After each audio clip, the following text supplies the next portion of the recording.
Selamat pagi Sobat Migas, kami dari Kepegawaian dan Organisasi Dirjen Migas kali ini akan menyampaikan mengenai penyusunan SKP bagi jabatan administrasi atau JA dan jabatan fungsional atau JF. Kita mulai ya. Sobat Migas, penyusunan SKP jabatan administrasi dan jabatan fungsional disusun melalui tahapan sebagai berikut. Yang pertama, melihat gambaran organisasi pada perjanjian kinerja. Yang kedua, membagi peran koordinator atau ketua dan anggota tim kerja melalui matriks pembagian peran dan hasil. Di sini kita juga akan menentukan strategi pencapaian kinerja. Apakah menggunakan metode direct cascading atau non-direct cascading? Apa bedanya metode direct dan non-direct cascading? Nanti akan kita bahas ya. Yang ketiga, menentukan rencana kinerja pada format rencana SKP. Yang keempat, menentukan aspek indikator dan indikator kinerja individu pada format rencana SKP. Yang kelima, menetapkan target pada format rencana SKP. Dan yang keenam, menyusun format keterkaitan SKP dengan angka kredit untuk lampiran pejabat fungsional. Oke, kita coba praktekkan ya. Yang pertama adalah melihat gambaran organisasi pada perjanjian kinerja.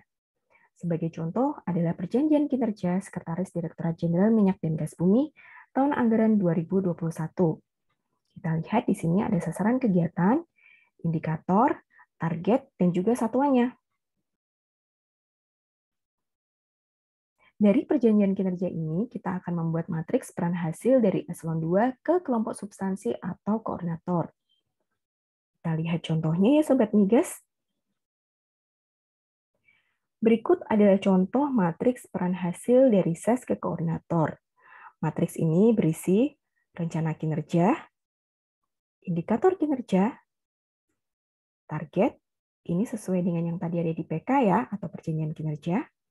Kemudian kita lengkapi dengan strategi pencapaian, direct atau non-direct cascading, serta PAC team. Penjelasan dan detail output ini kami tambahkan untuk melengkapi informasi serta memudahkan dalam penentuan PAC di setiap indikator. Sebagai contoh, untuk rencana kinerja terwujudnya reformasi birokrasi, strategi pencapaiannya adalah direct, karena indeks RB ini terbagi ke dalam 8 area perubahan, di mana nilai capaian dari setiap area perubahan ini akan mempengaruhi nilai capaian dalam indeks RB. Nah, di sini Sobat Migas bisa melihat PAC dari setiap komponen pendukungnya. Seperti misalnya, untuk detail output manajemen perubahan, PAC timnya adalah SDMU. Untuk penguatan akuntabilitas pada indeks RB, PAC timnya adalah SDML. Begitu seterusnya. Detail output dan PAC tim ini bisa kita lihat dalam manual indikator kinerja utama dan KPI tree. Nah, dokumen manual indikator kinerja utama dan KPI tree ini bisa Sobat Migas lihat di link berikut ini, di dalam folder IKSP, manual IKSP. Oke, kita lanjut lagi ya Sobat Migas. Oh iya, tadi kita belum membahas bedanya strategi pencapaian dengan metode direct dan non-direct cascading ya? Oke, kita bahas ya. Nah, ini dia bedanya. Metode direct cascading tepat digunakan untuk instansi pemerintah yang memiliki deskripsi sasaran dan indikator kinerja unit kerja yang jelas dan dapat dibagi berdasarkan aspek, wilayah, dan atau beban target kuantitatif. Pencapaian rencana kinerja tim kerja melalui metode direct cascading akan merepresentasikan pencapaian rencana kinerja atasan langsungnya. Seperti contohnya, tadi di indeks reformasi birokrasi, kita bagi ke dalam 8 aspek atau 8 area perubahan, di mana masing-masing pencapaian dari setiap aspeknya akan langsung merepresentasikan pencapaian dari eselon 2-nya atau atasan langsungnya. Nah, sekarang kita lihat ya, untuk metode non-direct cascading. Untuk metode non-direct cascading ini, paling tepat digunakan untuk instansi pemerintah yang belum memiliki deskripsi sasaran dan indikator kinerja unit kerja yang jelas, sehingga memerlukan strategi-strategi untuk mencapainya dengan menggunakan pendekatan layanan, dan atau pendekatan output antara atau output milestone. Pencapaian rencana kinerja tim kerja melalui metode non-direct cascading belum secara mutlak merepresentasikan pencapaian rencana kinerja atasan langsungnya. Oke Sobat Migas, kita lanjut lagi ya. Berikutnya adalah menyusun matriks peran hasil koordinator dan tim kerja. Tadi kita sudah lihat ya, apa saja yang menjadi tugas dan tanggung jawab dari bagian umum. Lalu, tugas dan tanggung jawab dari bagian umum itu kita rincikan lagi, kita detailkan lagi dalam matriks peran hasil, koordinator, dalam hal ini adalah kepala bagian umum, dan tim kerjanya. Di baris paling atas, kita isi dengan nama, jabatan, dan rencana kinerja eselon 2. Untuk rencana kinerja meningkatnya kualitas pelayanan internal di Migas, kami membuat secara rinci Sobat Migas. Dan dari hasil dialog kinerja, maka terdapat 25 layanan internal dari bagian kepegawaian dan organisasi. Sobat Migas, tadi kita sudah berbicara tentang perbedaan antara direct dan non-direct. Sebagai contoh, misalnya, untuk rencana kinerja eselon 2 terwujudnya reformasi birokrasi di Migas, output dari kepala bagian umum adalah tersedianya kelengkapan reformasi birokrasi, area manajemen perubahan, dan seterusnya. Di mana capaian dari output kepala bagian umum ini akan langsung merepresentasikan hasil capaian terwujudnya reformasi birokrasi di Migas. Berbeda halnya dengan meningkatnya kualitas pelayanan internal di Migas. Di sini, metode yang akan digunakan untuk pencapaiannya adalah non-direct. Output dari kepala bagian umum adalah tersedianya rekomendasi perbaikan tingkat kepuasan layanan internal kepegawaian dan organisasi. Di mana ketika kepala bagian umum ini berhasil mencapai targetnya, belum tentu kualitas pelayanan internal di Migas ini dinilai baik. Kenapa? Karena kualitas pelayanan internal di Migas itu ditentukan oleh customer atau si penerima layanan kita. Sudah cukup jelas ya, Sobat Migas semuanya?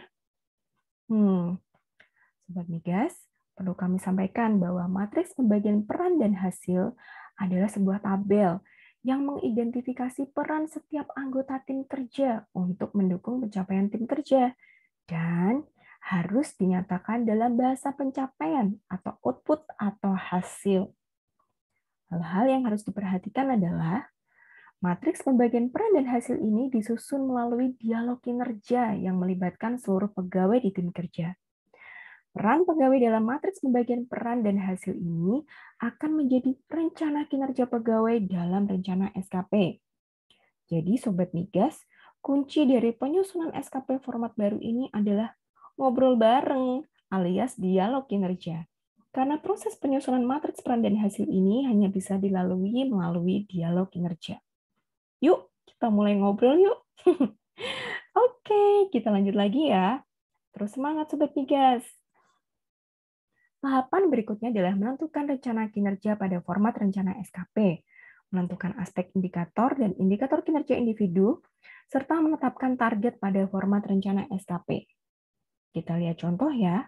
Berikut adalah contoh SKP dari Ibu Heni sebagai JFT Analis SDM atau Analis SDM Aparatur Ahli Muda. Jadi Sobat Migas, kita tinggal memindahkan matriks peran hasil tadi ke dalam form SKP ini. Kita lihat ya, rencana kinerja atas langsung yang diintervensi, kita isi dengan matriks peran dan hasil dari kepala bagian umum.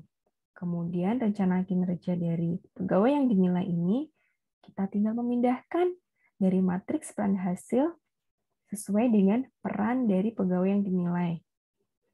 Oke, lalu untuk pejabat penilai kinerja, di sini adalah kepala bagian umum, dikarenakan kepegawaian dan organisasi di Migas berada di bawah eselon 3, yaitu kepala bagian umum.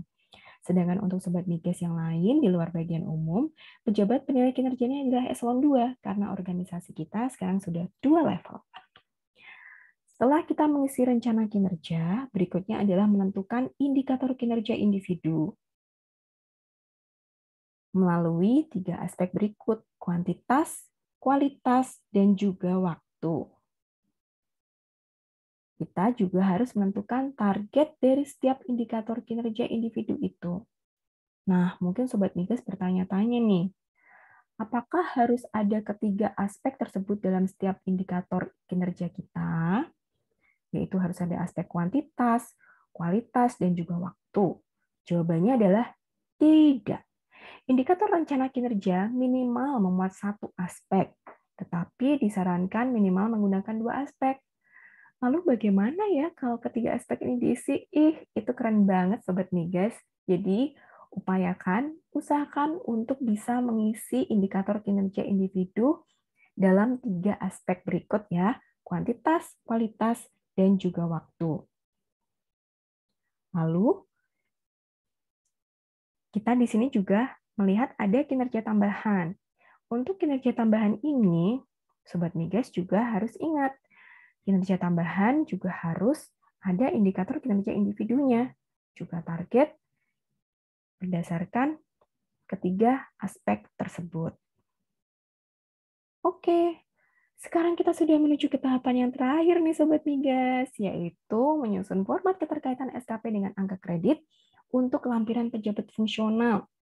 Nah, silahkan diisi untuk para jabatan fungsional, sedangkan untuk pelaksana tidak perlu ya. Oke, kita akan coba lihat ya. Form ini berisi rencana kinerja, butir kegiatan terkait, output, dan juga angka kredit. Jadi silahkan teman-teman, Sobat Migas semua, para jabatan fungsional menyesuaikan dengan butir kegiatan sesuai dengan jabatan fungsionalnya.